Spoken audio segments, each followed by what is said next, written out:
All right, y'all, let's talk football. So that means we're going to talk all things Giants 100th season, second-year cornerback Deonte Banks, Kavon, and of course the future of Giants football with former Giants corner and two-time Super Bowl champ, my big bro Corey Webster.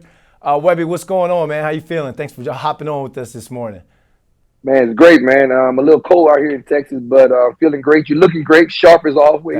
Thank you. Cold down there in Texas, man. You got to get to New York. It's freezing out here, man. Absolutely freezing outside. And, hey, Webby, you're not talking to Brandon London, the media guy. You're talking to Brandon London, 2007 B London. Like, I want to bring these fans into the locker room and have football conversation, not media conversation. So I guess we're going to start with your thoughts on the 100th season, because I saw you all around MetLife Stadium. You rang the bell, everything. Let me get your thoughts on the 100th season and why? What happened this year, Webby?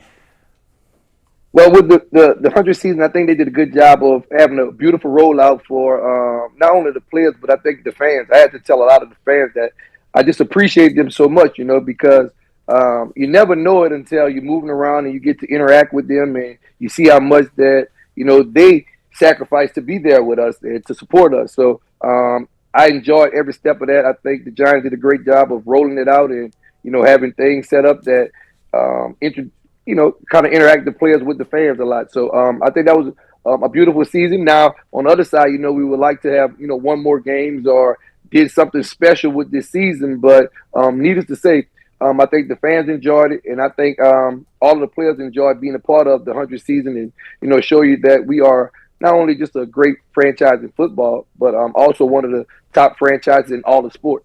Yeah, that's from the entertainment standpoint. I mean, it was great, man. The fireworks, all the drones, the light shows. I mean, the product in terms of entertainment was spectacular. But the product on the field, I want to know, like, what's going through these players' minds, man? Like, how do they get, guys are what, 3-14.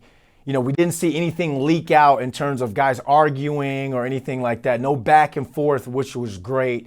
But how come they struggled this year, both offensively and from a defensive standpoint? Yeah, it just seems like the whole, it's a lot that's being put in the media. But so it just seems like everything was just, off a little bit with everybody. And it don't take much to be off and you not have success and you see a poor product on the field. And I think that we saw a little bit of that, whether it was, Daniel Jones or whether it was, the Saquon situation coming into the season. But just that guys couldn't, I guess, pull it together, whether that's coaches, whether that's, staff members as far as GM bringing different players in there. It seemed like they just couldn't get on the right page and be able to support each other so we can, have a successful season. And, I think that's why we ended up the way we ended up right now in the situation that we're in. Were you surprised, or what was your thoughts when owner John Mara, announced that he is going to retain both Joe Schoen and Brian Daboll? What were your initial thoughts? Yeah. What I would say is I was surprised because I came out to the games last year. When they say that it has to get worse before it get better, yeah. I thought we had got worse last year. I didn't think we were going to go down that path this year. And not that they have anything to do with firing anybody. I wasn't surprised when Mr. Mara didn't fire anybody because I know he likes, consistency. I know you don't want to just keep having a revolving door of individuals keep coming in and out, whether it's GMs, whether it's coaches. And we had a sort of that a little bit, the last couple of years. So I think those guys have been successful. Coach Daboll, the people that he worked with, the people that he's been a part of. So, whatever decision that those guys make, we have to trust and believe in it, especially if you're going to be in the locker room, especially if you're going to be supporting it, because it only adds to the fuel when you don't. And I think now that he made the decision for those guys to come back, everybody got to dial in, especially in the locker room, especially inside the building, that we can be successful with those guys. We need to be able to help those guys in, any way that they need help to be able to, just be a lending ear, be a voice, and to get us back on track so we can have some success in New York Giants. Yeah, we saw guys like Darius Slayton, Wan'Dale Robinson, Kavon Thibodeau kind of come out and speak on the behalf of Dave, saying they wanted him back. Does that show that he never lost the locker room throughout the course of this season? Well, I say that the point that you brought up about them not arguing and fussing on the sideline, or that none of that seeping out in the media, or seeing any footage of that. I think that is a testament that how they respect him, how he kept those groups together, and they were a unit. We just didn't have success.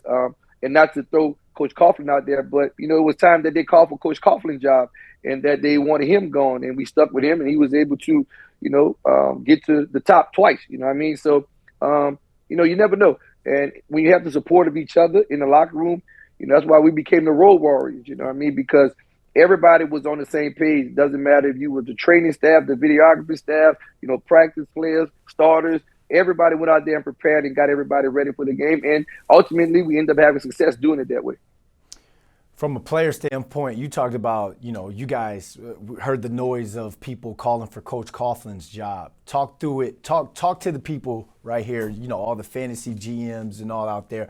Talk to them about what those conversations are like in-house in the locker room. When you look up on a ESPN Get Up, or you look up on Good Morning Football, and they're calling for your head coach's job, but you still have the utmost respect for your leader, for your head coach. Well, I would say this generation have, a little more distractions than we did. I think it was easier, I would say, for us to navigate through that because, the lack thereof social media. So where social media is now, somebody's always going to be throwing it in your face. So I think that those guys have to do a great job of being disciplined, of not reading the media, not reading the newspaper.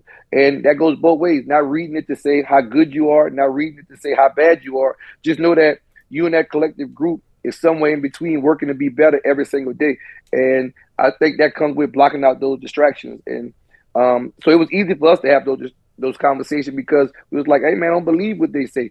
Don't believe how great they say you are. Don't believe how poor they say you are. Just know that we come here every day buying into whatever the process is so we can be a better version of ourselves each and every day. And that's what we did. I want to talk buying in because second-year cornerback Deonte Banks kind of struggled this year. This dude has all the confidence in the world, and I love that from him. But from a production standpoint, he kind of regressed, Webby, and he was kind of called out for his effort. Here's a dude that was drafted to play in Wink Martindale's scheme, which is completely different from Shane Bowen's. What was it that made him struggle in his second year? Well, when I look back on him, and I haven't spoken to him or anything like that. Maybe I need to change that, but he hadn't played the position for that long. And what I mean by that is, with the COVID years, they, I think, only played a certain amount of game throughout that. And then he got hurt the following year after that. And now he played a solid season, and he drafted as a first rounder. And he's going into his third season. So I would still say he's fairly new to the position.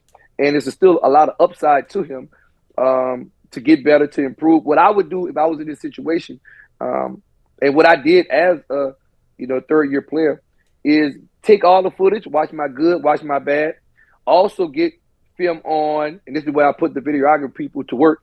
I'll get film on all the top corners that have played and all the top receivers that have played, and then start to watch that film so I can take that confidence and, let the game slow down to me because I would know, who's the best, what I need to improve on, and check out the receivers as well so I can know who's the best receivers, how can I stick them, and definitely go through the conference and see who you're going to be seeing twice a year and develop a notebook, a journal on those individuals so you know when you see them, this ain't the first time I'm studying this guy. I did a whole study in the off season, but to go and put me in a similar situation, I had Tim Lewis coming from a Nick Saban system, and it was directly opposite. In Nick Saban's system, I pressed coverage almost 90% of the time. And then when I came in my first 2 years with Tim Lewis, he wanted me to play off 10 yards 90% of the time, and that was new to me. So I struggled with that just because I hadn't done it. I was very new to the cornerback position. Remember, I played quarterback in high school, played a little offensive defense at LSU, and only played corner for like 3 years. So I've been press coveraging for 3 years. So you asked me to do something that's totally different than what I've been doing. It's going to take a little growing pain there. And luckily I was able to get through that and learn how to play a little bit more off coverage. But also Spagnuolo came in that third year and he did something that was similar to what I was used to doing. So it's just embracing the uncomfortableness and being able to say, okay, I can become a better version of myself if I don't complain about, them just putting me in this uncomfortable situation of asking me to do something that I haven't done before. Well, you had to mentor Aaron Ross after he was drafted in the first round back in 2007. Remember, people were coming at A. Ross's neck because he didn't come up with any sort of turnover or create any turnovers until that Washington game when he had that pick six and he did the jump man in the end zone, which was pretty sweet. So what were your conversations like with A. Ross back at the time when it came to like keeping his head into it and knowing like, hey, you're drafted in the first round for a reason? Well, I don't know how this generation works. Like I said, I haven't been tapping in too much, and I know a lot of people do a lot of individual stuff when it comes to social media and things of that nature. But my job and everybody's job in that locker room was to take care of the younger guys as they was coming into the locker room. So I took ownership on him being a DB, him being in the same meeting room that I was in, and I wanted him to be successful. I didn't look at it as he was competition to me at all. So any information that I had, I wanted to give it to him so he can, speed up his learning curve, so to speak, and he don't have to go through some of the growing pain that I went to. So that's what I'm looking for guys to do. And that's when you see you have a well-oiled team. So I'm just telling them, hey, you know who you are. You don't listen to what, outside noises or these bad plays or these good plays. They don't define who you are as a person. We're going to continue to work on our game and be a better version of ourselves. And we look within for motivation and inspiration, and we got each other. And that's how we built that strong defensive back room, and we was able to just have success and block out all the outside noise. And we didn't hear it. I'll be honest to you, B. We didn't hear it at all, you know what I mean? Because we was focused on ourselves and our group, and we didn't have enough time to be watching out and listening for what people were saying about us. I love what you talked about the change in coordinators. And, again, we saw Deonte Banks drafted to play in Wink Martindale's system. He's having to adjust to Shane Bowen's. It was the same thing with Kavon Thibodeau, and he's eligible for an extension this year, but his numbers are down this past season as to what they were in 2023 when he had, I believe, 13 and a half sacks, 11 and a half, 13 and a half sacks. So what message would you say to Kavon going into this negotiation process and going into this next season?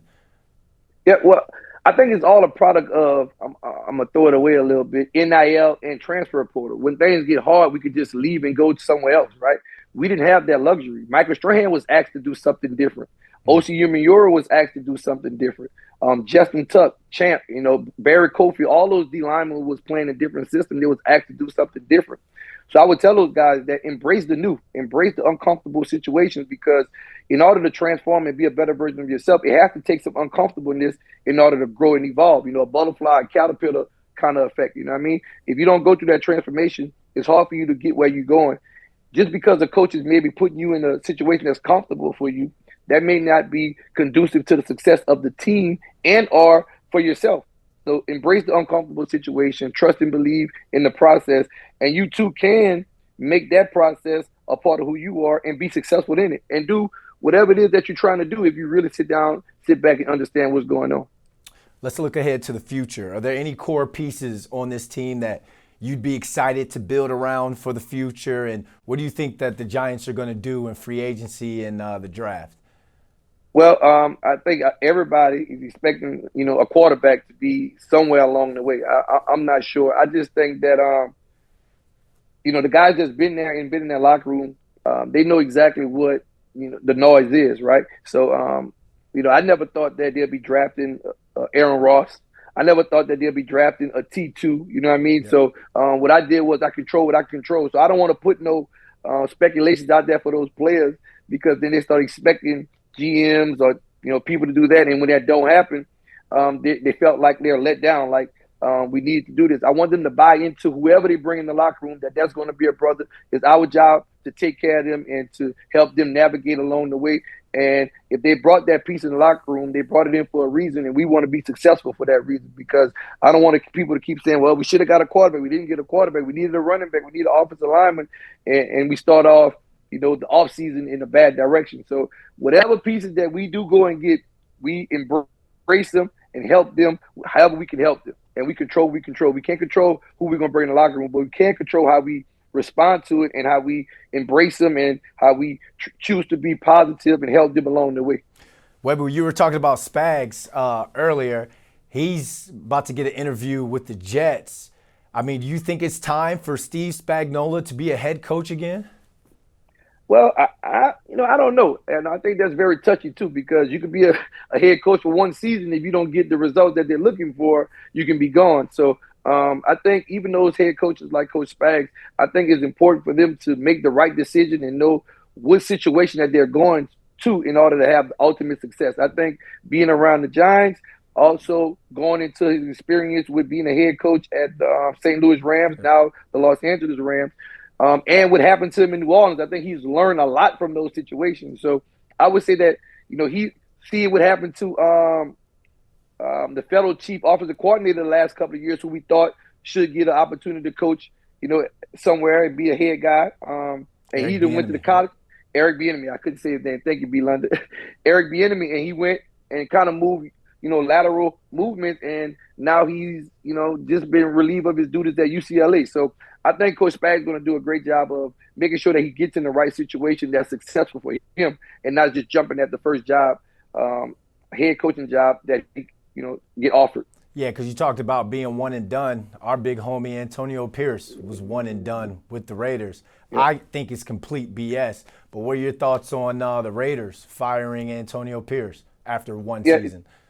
Yeah, the same. I don't know how much time you expect in a 1 year, maybe 6 to 8 month span. A person is supposed to do. I think we have to want to build and develop a little bit. We have to be able to rely on development fundamentals in order to get pieces in place so you can have a sturdy foundation to be able to build from. So I think it's some BS, just like you said. You like to see him, especially because we know who he is. We know the type of person he is. You'd like to see him there and give the opportunity to be able to build something special. But unfortunately, that's not the game we're in. We're in a microwave game, and what have you done for me lately? What have you done for me now? And if you can't do that, we on to the next. Yeah. Webby, man, what do you got going on, man? Shout out to tell the people what you got going on. This is great, man. I feel like I'm back in the locker room again. Hey, that's what we want to make it. That's why, I kind of moved the way I moved. So I ain't been talking to nobody. I haven't been giving this information up. So you the first to get it. And why not give it back to the New York Giant Nation? You know what I mean? So now just working on myself, becoming a better version of myself, man. Just checking on my brothers. They got fires going on in, LA right now. We've been, checking on T2 and the guys that's on the West Coast, just making sure that they're doing well, keeping them in our prayers. Just staying active, making sure I stay young. Got 3 boys and a wife. Everybody is healthy and doing well. So I can't complain at all. Yeah, I shot a text to Steve Smith, who's out there in LA as well, make sure our brothers are all right. And I keep telling people it's a brotherhood. So regardless of all the noise that's surrounding and all the media heads and blogs talking to fire this guy, cut this guy, inside that locker room, man, there's no place like it, and you'll never get any place like it. But Webby, man, I appreciate you hopping on with us, man. Times like this, conversations with like you, Tuck, Strahan, I miss it, man. I absolutely miss it, man. But I got to make sure that our stories, the football guys, our stories are being told in the media. So I appreciate you hopping on with us, man. Yes, sir. Appreciate you as always, man. You have a great one. Same.